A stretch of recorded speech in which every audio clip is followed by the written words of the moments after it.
Hi, this is Phil, and I'm here to tell you all about the Capes and Lunatics Patreon. Get early access to all of our interviews, including the monthly Chichester chats with writer and comic book legend D.G. Chichester, new episodes of classic Capes and Lunatics shows, including The Quantum Zone, This, That, or the Third, and many, many more specials, all completely uncensored. Access starts for $3 a month, full video when you pledge $5 a month. Check out the link in our show notes or go to patreon.com/CapesandLunatics. Hope to see you there. This is Jam DeMatteis, and you are listening to the Capes and Lunatics podcast. In brightest day, in blackest nights, no evil shall escape my sight. But those who worship evil's might, beware my power. Green Lantern's light. Hello and welcome back to Sector 2814, the Green Lantern podcast. I am Phil. Joining me, as always, Master of the Corps. It is. I am Will. Hey, everyone. Alright, and this time we'll be talking more Green Lantern Corps, this time issues 10 through 13, as we rev up for next week's Sinestro Corps War. What? What is this thing you're speaking of, Phil? I don't know what this is. What war? What? Little thing.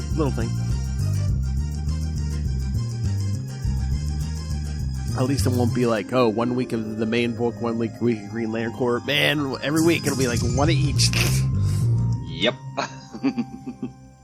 Some one-shots. Oh, yeah. Alright. Still no news on the Green Lantern TV show. Yeah, and you have not got the Night Terrors number 2 yet. That'll be Wednesday, right? Yeah. And we're actually recording on a Monday, so yeah, it comes out tomorrow. So yeah, I'll get it Wednesday, and I'll let you know next episode. So cool, very cool. I'm sure Jeremy Adams will not let us down. Oh, you know what? I forgot to tell you because it's been on a break. That Green Arrow series that's been going on, it hasn't come out. It didn't come out in July, and I guess it's not coming out this month. I don't know if they're taking a break for Night Terrors or something. But at the end of 3, they tease something. So like Green Arrow is kind of like hopping, like I don't know if it's like dimensions or like different planets or something. But at the end of 3, and it's big and bold on the cover of 4. Have you been reading it? No. Okay. Well, it's okay. Here's the cover for 4, because yes, at the end of 3, he seems to run into a fellow we all recognize, Will's worst nightmare, a gentleman known as Parallax. The Hal Jordan variety. Nice. I wonder if that's from the the Convergence one-shots, or because there was one, they did was it a Convergence one-shot with Parallax? Convergent. There's all 2 maybe. It was kind of like the Night Terrors of its day, because I believe it was like the like a 2-month summer thing. So yeah. Huh. But no, the whole solicit's like Parallax returns. Years ago, Oliver Queen died and was resurrected by his good old buddy Hal Jordan. But it wasn't really Hal; it was Parallax. And did no one think that would come with a cost?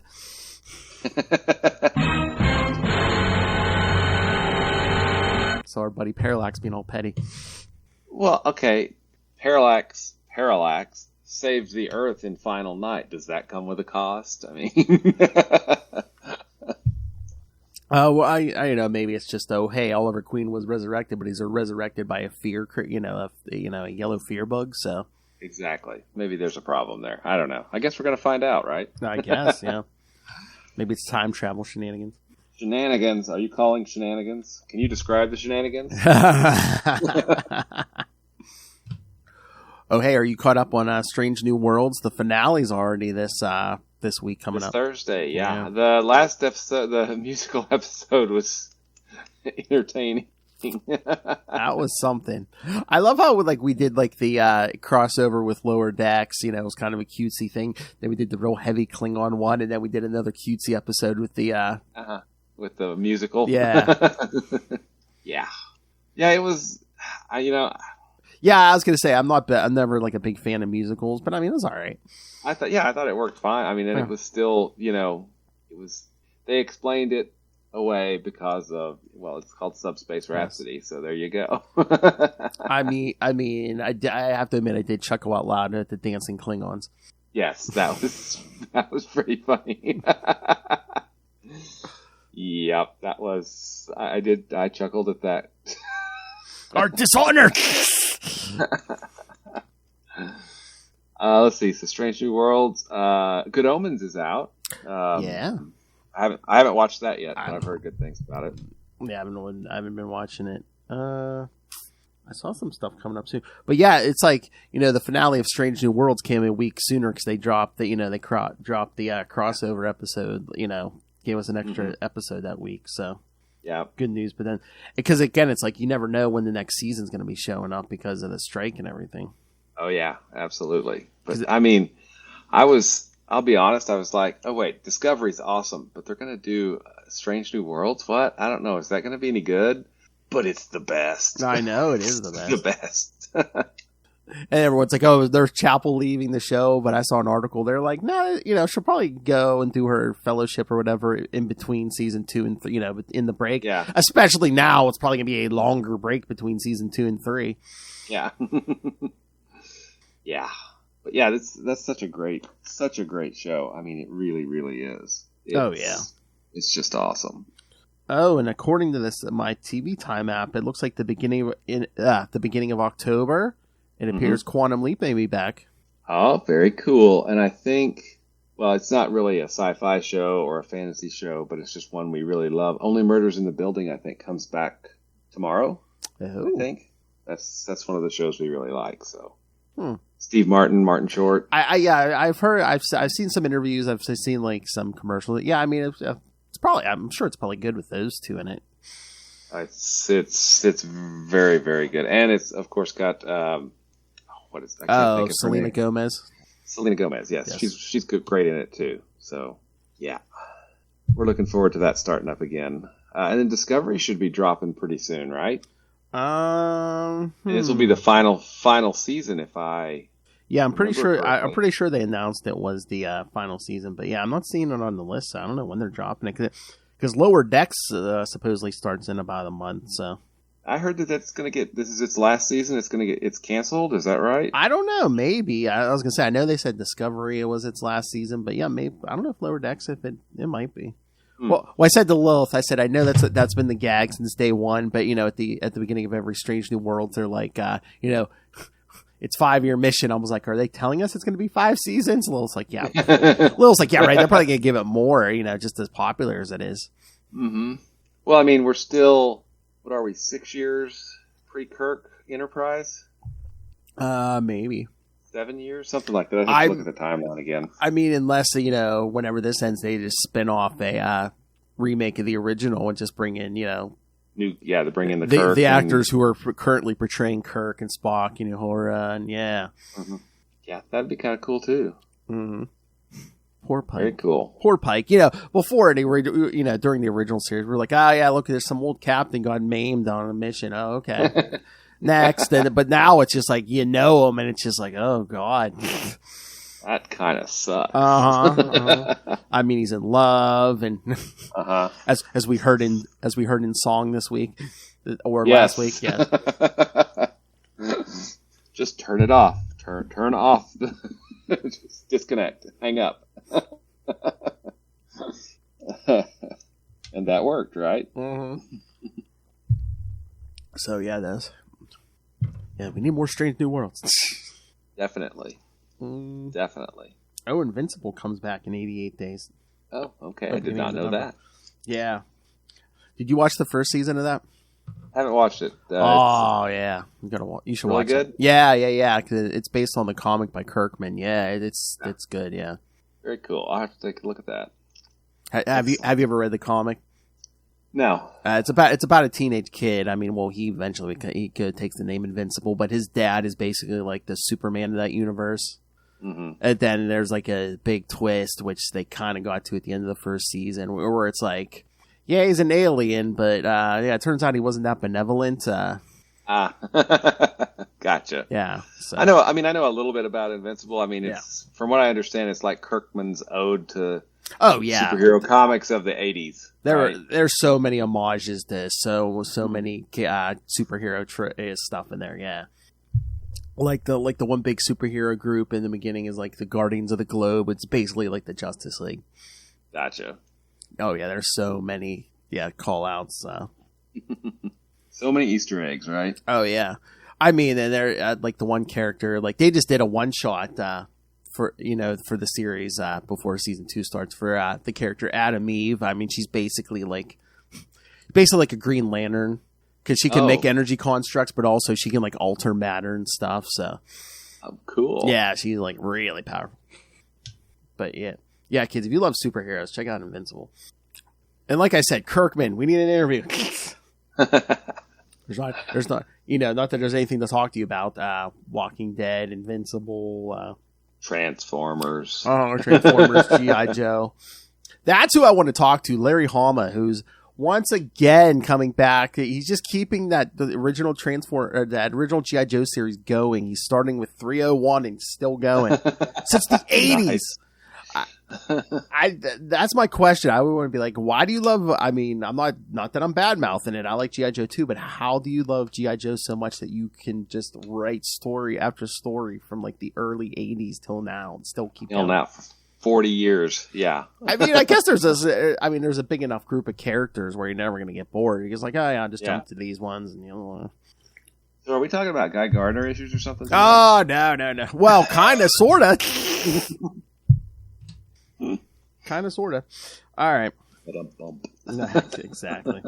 All right. So it's so funny. Okay, these issues, like the first one starts with it, like the synopsis is only like a sentence or two, and then it expands and expands until I have like a full synopsis for the last issue. Nice. I know. Well, do you want to talk about them all together or go issue by issue? I mean, we'll go issue by issue. That's the normal way we do it. Yeah, again, if you jump around, it's fine. But all right, great. So I'm trying to look for titles for these. So it's like, I guess this was also packaged with the issues from last week in Darker Side of the Green in the trade paperback. So, all right, Green Lantern Corps number 10 from May 2007. Friends in Need.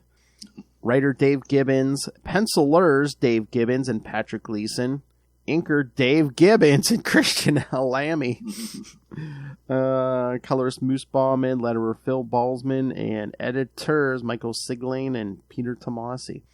So yes, kids. So yeah, Gibbons did some of the pencils and some of the inks for this. All right, so here's the quick synopsis.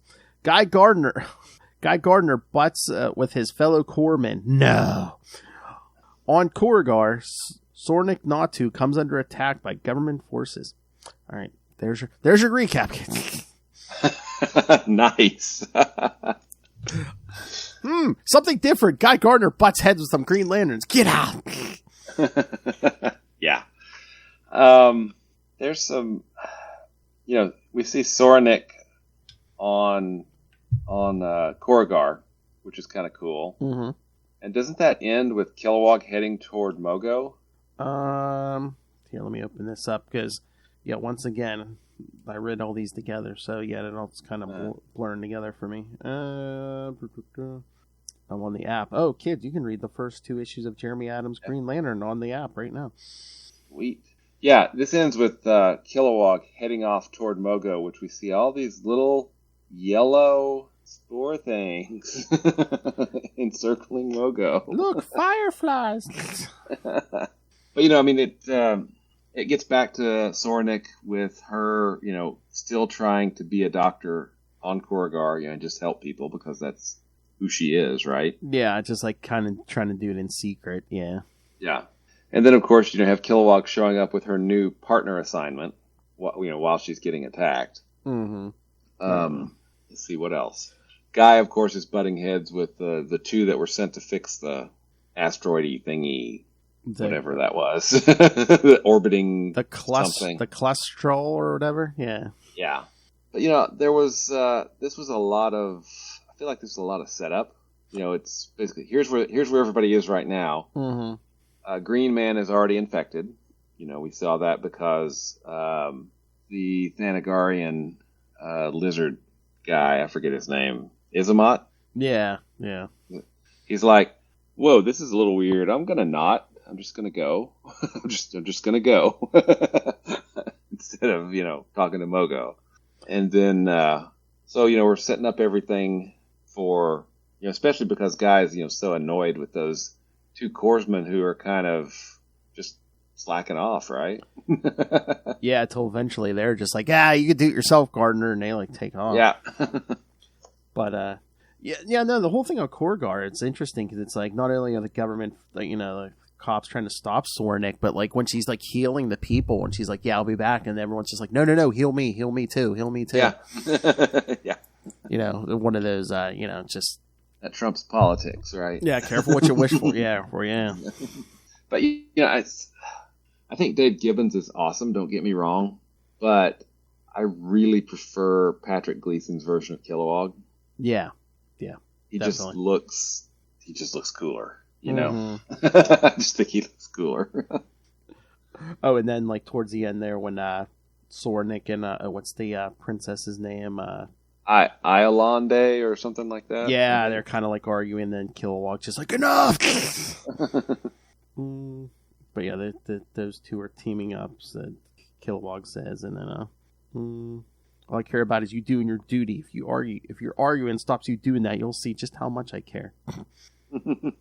He said something about the way I've been feeling lately. That's something you don't want to see. So, how's he feeling? Been feeling lately? Because maybe fearful, perhaps. I don't know. We're about to be. Yeah, like you said, he heads for Mogo now. We see all those little floating yellow things. I thought it was a really good issue. I mean, the Corps at this time is. I mean, we're really fleshing it out because we're getting like regular Lanterns who aren't like the human Green Lanterns and stuff. Yeah. But I would say that the Corps book is, and I love Hal, so I am, of course, definitely a little bit biased. I, of course, love Hal Jordan. I would say that the Corps book at this time is nearly as good as the main GL book. Oh, yeah. I mean, it's so close. I mean, they're both just awesome books, and every month in and out, they're about to hit the accelerator, and everything's going to go nuts, basically. In what was that? Our next episode? What? Sinestro Corps War. Oh, next week, yeah, man. Next episode, and we start the Sinestro Corps War, yeah. But no, this era, it's so great because you get the best of both worlds. You get the main Green Lantern book, which is mostly focused just on Hal, but then you also get this book where you get like a smattering of Green Lanterns. And also at this time, we had a Kyle book with the Power of Ion. Yes. So the only Lantern that really I don't think got probably the attention that he deserved would be John. Yeah. Because he went undercover for a while and, just wasn't seen in the book. Mm-hmm. And I think he kind of eventually he will transition over into the Corps book, I think. Yeah, I think so. If I remember right. Yeah, I think so. Because Hal's off trying to figure out what the various Lantern Corps are and getting, a ring from each of them, basically, for a while. Well, yeah, but because like for a couple months there, like Secret Origin, that was like a flashback, right? So it's like it's like 6 issues of just Hal's origin. Now, John does show up back in the past. Yeah. But like during those issues, I mean, the Corps book's pretty much is that the only present day book at that point? Yeah, I think so. So I think Ion's over, but Ion's over by then. So yeah, Power of Ion's over. Yeah. Well, there's a Guy Gardner. Was it Emerald Warriors? Oh yeah, I forgot about that. Which was mainly a Guy book, I think. When did we get into that one? Do you? That's so. Did that happen before or after?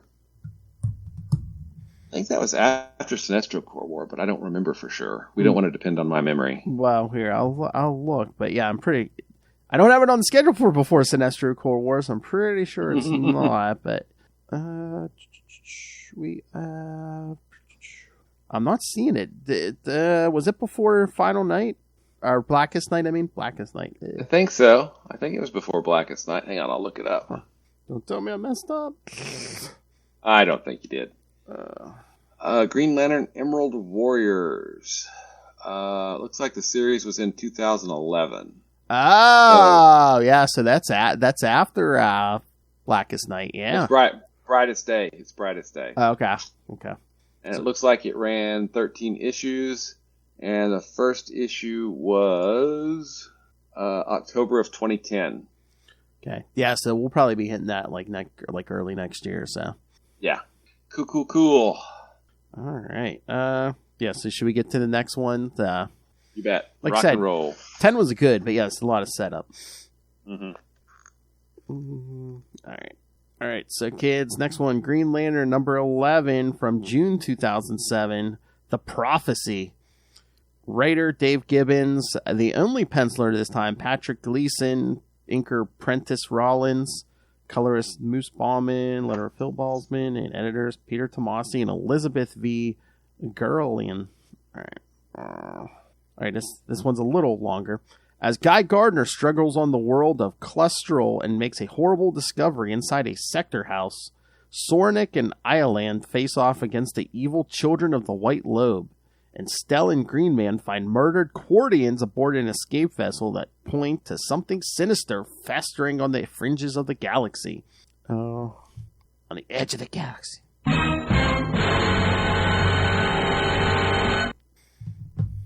Good stuff in this one. Mm-hmm. Lots of good stuff. Oh, yeah.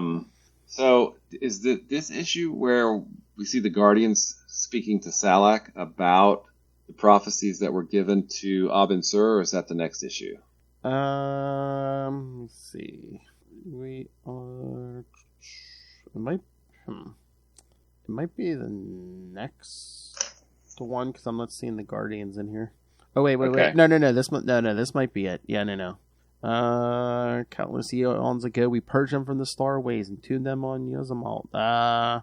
We were disobeyed by one of our own lanterns, Abin Sur of Sector 2814. Mm-hmm. He acted in good faith to save a life, but in doing so, he was led towards his own demise. Yep. The 9 inversions. Let's see. The Empire of Tears. Planted him an insidious fear of the future, caused him to die. He years later doubted the power of his ring. Inversions. Yeah. Mm-hmm. Quill of the 5 inversions. Mm-hmm. Malign prophecies. Yeah. So we get a reference to that, which is, of course, building up toward the War of Light and the Blackest Night, which is, and that stuff is peppered throughout the run of the Corps and the run of the regular Green Lantern book, so that it's something that was being built toward literally for years, right? I mean, and I think it was extraordinarily well done, as the build up to it. But this issue ends, I believe, with Guy discovering the 2 corpsmen dead in the sector house, right? Yep. He comes in all mad, and then he comes in and it's just like a bloody crime scene. Mm-hmm. Yep. Oh, we get a quick appearance of Aricia on like one page. Yeah. We do get Kilowog on Mogo, just basically seeing visions, getting brainwashed. full of Axe-Fix, yes. Mm-hmm. Basically, oh yes, you can be with us again, and we hate the Guardians. We hate them for what they've done to you. So, so whatever this is, instilling a hatred of the Guardians and Kilowog. And I have to say, Mogo understands that this is an infection. When he finds out, what he does to cure the infection, I think, is pretty darn cool. But yeah, so again, this is Patrick Gleason just on the art, but just like the pencils and the colors, like just that page itself. I mean, look at that. Oh yeah. Mm-hmm. Yep, absolutely.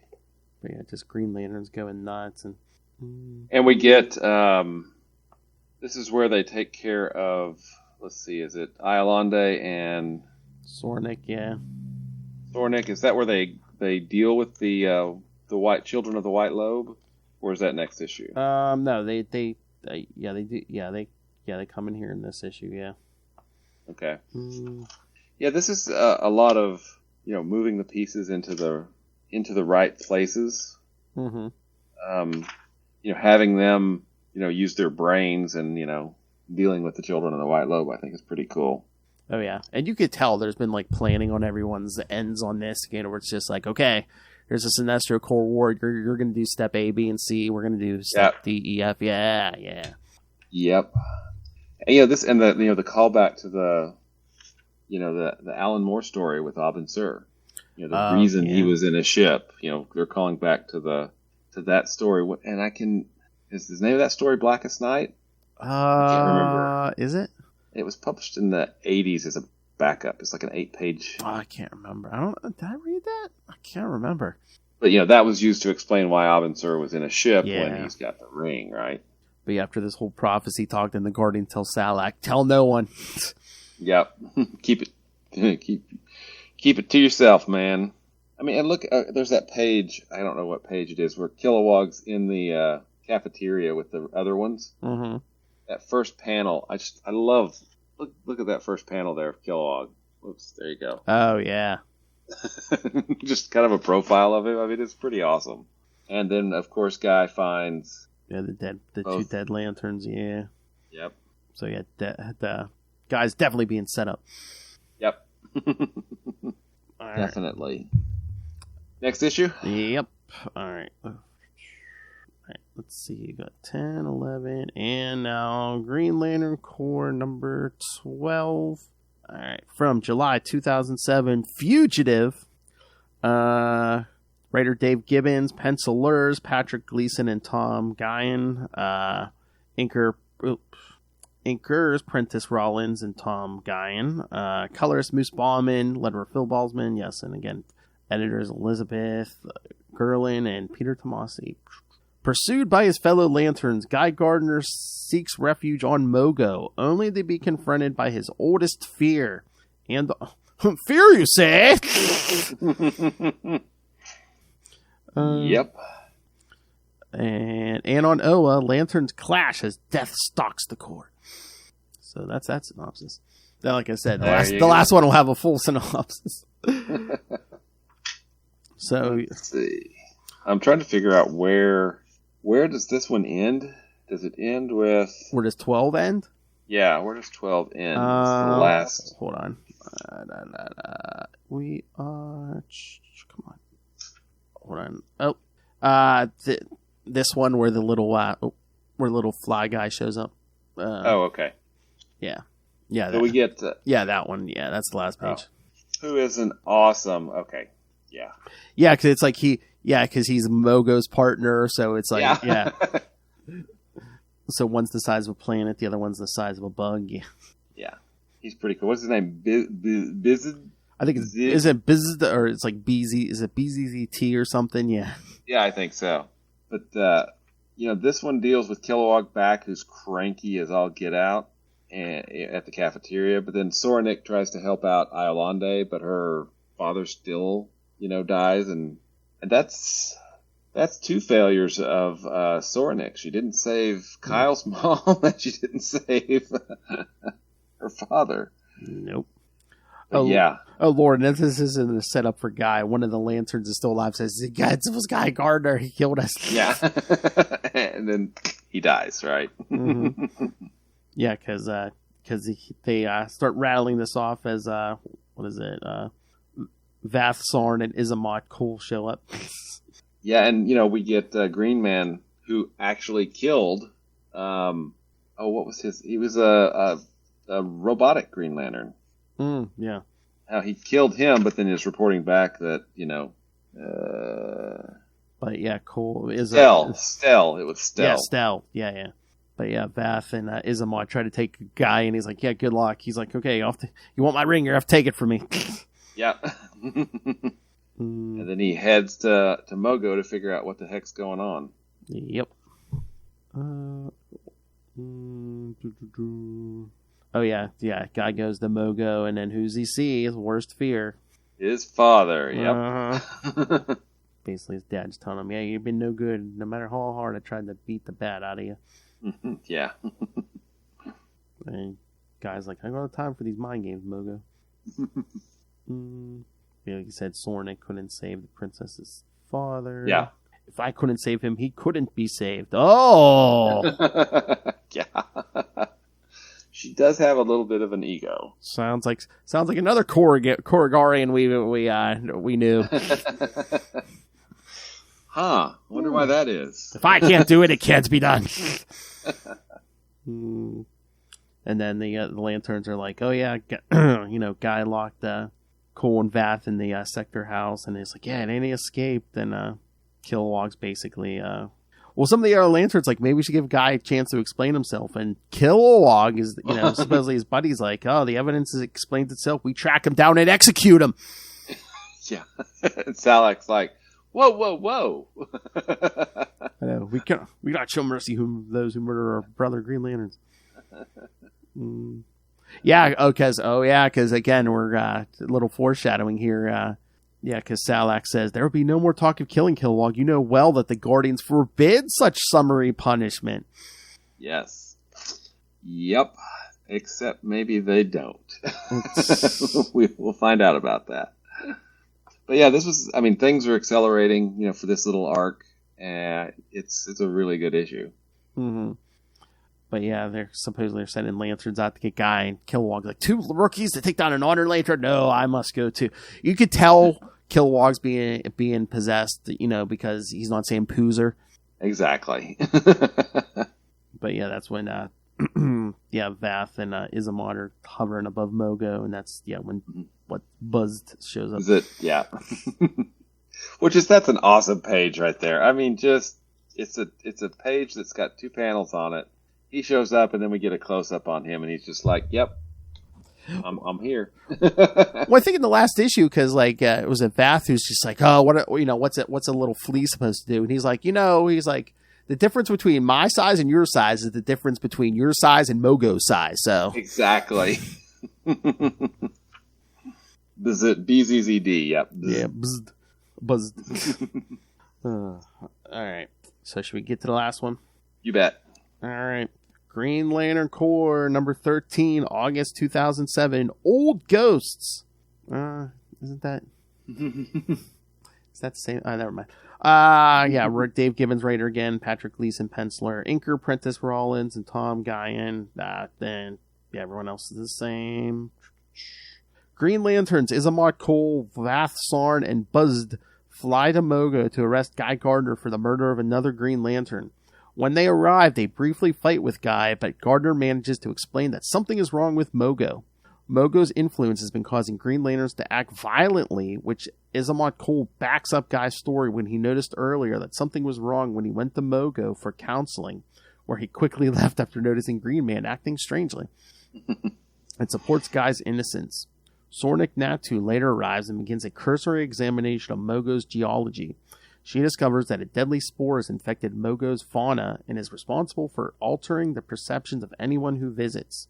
Kilowog, whom has already succumbed to the spore, appears from the forest and attacks his fellow Green Lanterns. The other Lanterns fight him while Sornik struggles to find a way to cut the disease out of the planet. Buzzed incapacitates Kilowog with a strong dose of venom from his stinger. I'd love, Sornik's doing there's a huge fungal mass spreading under Mogo's greenery. And then he goes, that's Vath, I guess? Says, always online. The most recent visitors here are Green Man, Hanakata Z, and the next page is this one, Kilowog. Yes. Which is just awesome. Like glowing eyes and stuff, yeah. Right behind Guy. That's a beautiful page. Just like Green Man, just like standing there in the trees and stuff. Mm-hmm. The mother spore reveals itself to be an entity empowered by yellow energy. Similar to that generated by Parallax and used by the Sinestro Corps. Oh no. To permanently eradicate the mother spore, Mogo shifts his orbit until he collides with an asteroid. The collision generates a global fire that burns away the spore's influence. Yes. Mogo belongs to Sin. Boy, you kids thought you had burning itching sensation. Oh, and then the credits in this issue, they put an extra S on Prentice Rollins' first name. Okay. Oh, okay. I like when Mogo's like, no time, leave now. No time, leave now. Yes. Wait, are you? No, I'm not mad. I'm just I'm dealing with this. Okay, you need to get out here now. What is this, an old married couple? Are you mad? No, just go. And then you can see them flying off as the asteroid impacts on Mogo's surface. I mean, that's an awesome double page spread there. That's. Mm-hmm. That is awesome. But yeah, so the Sinestro Corps, basically trying to take out Mogo. Mm-hmm. Already. Yep. We'll try and take him out, and then using him to take out other Green Lanterns. Mm-hmm. I love how they tried to brainwash Kilowog and a bunch of other people, and meanwhile with Guy, they're just like, now let's just frame him. Yeah. Yeah. I'm just waiting for a panel with Sinestro to be like, does he have a brain to wash? It sounds like something Sinestro would say. Did that primate have a brain to wash? And I'm looking forward to see. We do have upcoming stuff where Sinestro is going to be interacting with John and other members of the Corps, and he has a particular hatred for Kyle, which I find interesting. Oh, he's gonna have a real hatred for him coming up here. You know what I'm saying? Even later, yeah. But I thought this was a good little arc. I mean, we got to see different pieces of the Corps. It continues something that I don't like a lot, which is we need to kill someone, let's kill a Green Lantern, right? Because I feel like that cheapens them a little bit, because a fully functional Green Lantern is one of the most powerful people in the universe, right? Yeah. So them getting taken out willy-nilly, I'm not a big fan of that. But I mean, I don't know that was those characters getting killed was very much an ongoing plot of something that's coming. Mm-hmm. So I'm not as upset with it, I guess, but I don't like that trend. Hey, we need to show how bad somebody is. Let's kill a Green Lantern. Yeah. I mean, again, it's like, I guess certain stuff you have to hand wave for sake of the story. I mean, it's like, the Flash. No one should be able to sneak up on the Flash or Mm-hmm. or just be quicker than the Flash. It's always just like, if you had that speed, or were you ever going to get defeated? No, but that makes more story. So yeah, yeah, I know. But this is a really good arc. I mean, especially as a really kind of low key lead in to Sinestro Corps War. Yes. Because they don't come out and say it, but this was the first attack of the Sinestro Corps War, and it was on Mogo to leverage him to corrupt other Green Lanterns. So it's which I give it to them. I mean, I maybe they back then they didn't go full on like they do now, but I applaud their self-control for not putting on every one of these issues. Prelude to Sinestro Corps War. Road to Sinestro Corps War. Yeah, I hear you. Then we get an Alpha and Omega issue where it was the Corps and how, but all in it. Yeah. Yep, this has been done so far really, really well. And we're getting some foreshadowing of the Sinestro Corps War stuff in the Green Lantern title as well, right? Mm-hmm. Because we got some. We got that Star Sapphire stuff, and and just the whole. Oh, hey, there's more than two Corps. There's going to be more than two Corps here. Yep, absolutely. But yeah, the Corps book is almost equal to. I mean, Hal, right? So I can't give it the edge, but those two books coming out when they did at that time, they were both just great. So you were getting a double shot of Green Lantern a month, and they were both quality. And again, you were getting Ion too, and yep, again with Ron Mars as writer, So I forget, did we change artists a lot on the Ion book, or was there one artist that carried through? No, didn't we have we had at least 2 or 3 artists? I thought, yeah. I think so, yeah. Mm-hmm. Sometimes might have only filled in for an issue or 2, but yeah. So at one point we were getting 3 books a month, mm-hmm. right? So we had Power of Ion, Green Lantern, and the Green Lantern Corps. So it was definitely good. And then we get for 3 or 4 months that Sinestro Corps War lasted. Yeah, let me see. It was at least 3 months. Let me see here. We got Green Lantern. We got 21. We got Tales of the Sinestro Corps one shots. So we probably averaged during those 3 or 4 months, 4 books a month, 1 book a week for Green Lantern. Oh, it might have actually been 5 months, maybe. Cool. Let me see. 1, 2, 3, 4. I mean, because we basically went from Green Lantern 21 through 25, Green Lantern Corps 14 through 19. Yeah, so and then again, you always you got a bunch of one shots coming with Sinestro Corps War too. So Yep. Mm-hmm. a prime example. So yeah, I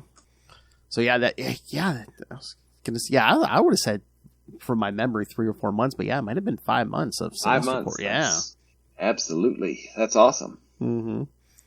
So that's 10 because it had 15, 18 parts, something like that. It was. The next 4 weeks we're going to be doing 1, 2, 3. We're going to be doing most weeks we're going to do 1, 2, like 4 books a week, but then 1, 2, 3. Probably, and then the last week we might do an extra one because there's that Green Lantern Sinestro Corps Secret Files and Origins, but Yeah. but yeah, it's clocking in there, probably close to 18, yeah, because Wow. doing at least 4 a month, so. Mm-hmm. Cool. Very cool. All right, so anything else? I think that's it. All right, so yeah, that's right. Okay, kids, we are here next week. We're going to start the Sinestro Corps War with Sinestro Corps Special Number 1, Green Lantern 21, Green Lantern Corps 14, and Tales of the Sinestro Corps, Parallax Number 1. Whoalax? I don't know. Who is that? Will's favorite word in the English language, parallax. And we're going to get some more Superboy Prime. We're going to get some Cyborg Superman. We're going to get Anti-Monitor. We're going to get some... Forgot about Anti-Monitor. We're getting some, baddies that, ran crossovers themselves that are now members of the Sinestro Corps War. Pretty much. All right. Anything else, William? I think that's it, sir. Another excellent read this week. Yes, and it's only going to get better here, kids. Next week, part 1 of the Sinestro Corps War. All right, so send us your thoughts on what we read tonight. Send us feedback on the Sinestro Corps War. If you do, you might win a nifty prize. Woohoo! Got some Green Lantern buttons, kids. All right, so or should I say, Corps badges. There you go. Yeah. Do you want to be deputized? Yeah, send us feedback. All right. So, send that feedback to CapesandLunatics at gmail.com or call the voicemail 614-382-2737. That's 614-38-CAPES. And remember, you can find all things Capes and Lunatics, episodes, social media, merchandise, the Patreon. Please subscribe. Yes, Lilith and I are about to do the last part of Heroes Reborn, the Iron Man series. So, and then Lilith has to take her little vacation for a month to recover from that. So find everything all in one place. That's tubespace.io/CapesandLunatics Podcast Network. That's tubespace.io/CapesandLunatics Podcast Network. Oh, I told Justin I want to have a contest to be like, maybe someone will get a prize for like whoever has the most creative story of where is Lilith going in September? What is she doing? Good point. All right, but I am no writer. This man is a writer. Mr. Will Allred, master of the core, master of the quantum zone, master of Kickstarter comics, master of podcasting, master of the universe. Where can people get a hold of you? You can find me at Wallred. That's at WALLRED. And if you'd like to check out some of the comics that I write, you can do that at crossoverdivision.com, which we funded a hardcover about a couple months ago. That's hopefully going to be going to the printer real soon. And then we'll be doing number 5 on Kickstarter not too long after that. If you'd like that, you can also check out Diary of Night at diaryofnight.com. And if you'd like to see me annoy another podcaster besides Phil on a weekly basis, you can tune in to Explain Yourself with writer Kevin Joseph and I, where we try to shine a light on indie comics Kickstarters that are running. So we bring the creators on and have them explain themselves. It's kind of in the title. And finally, you obviously have great taste because you're here listening to us, which means you probably love Marvel's Quasar almost as much as we love Marvel's Quasar. If you want to find out more about that, you can do that at the Quantum Zone, quantumzone.org. Hey, boys, you look at the party? I love the party. I'll put it in my navel. I hope it's going somewhere nice. They aren't even attempting to enter our orifices. I have to play it every week now. I love that quote so much. Seems like I'm getting a package every other day. Printed in a Marvel comic. I know. I, of course, love Hal Jordan. Oh, I'm sorry. You know what we didn't play this week? Batman. My favorite character. I said I need to search my recordings and find Ray saying the word white so I can edit in I love white or white Batman, my favorite character. I think the American name for him is Moon Knight. Sorry. Batman. My favorite character. At least it'd be more honest, yeah. All right, kids, come back next time. It's war, I tell you. Greens and yellows and Superboy Primes and Cyborg Supermans and Anti-Monitors. Oh my.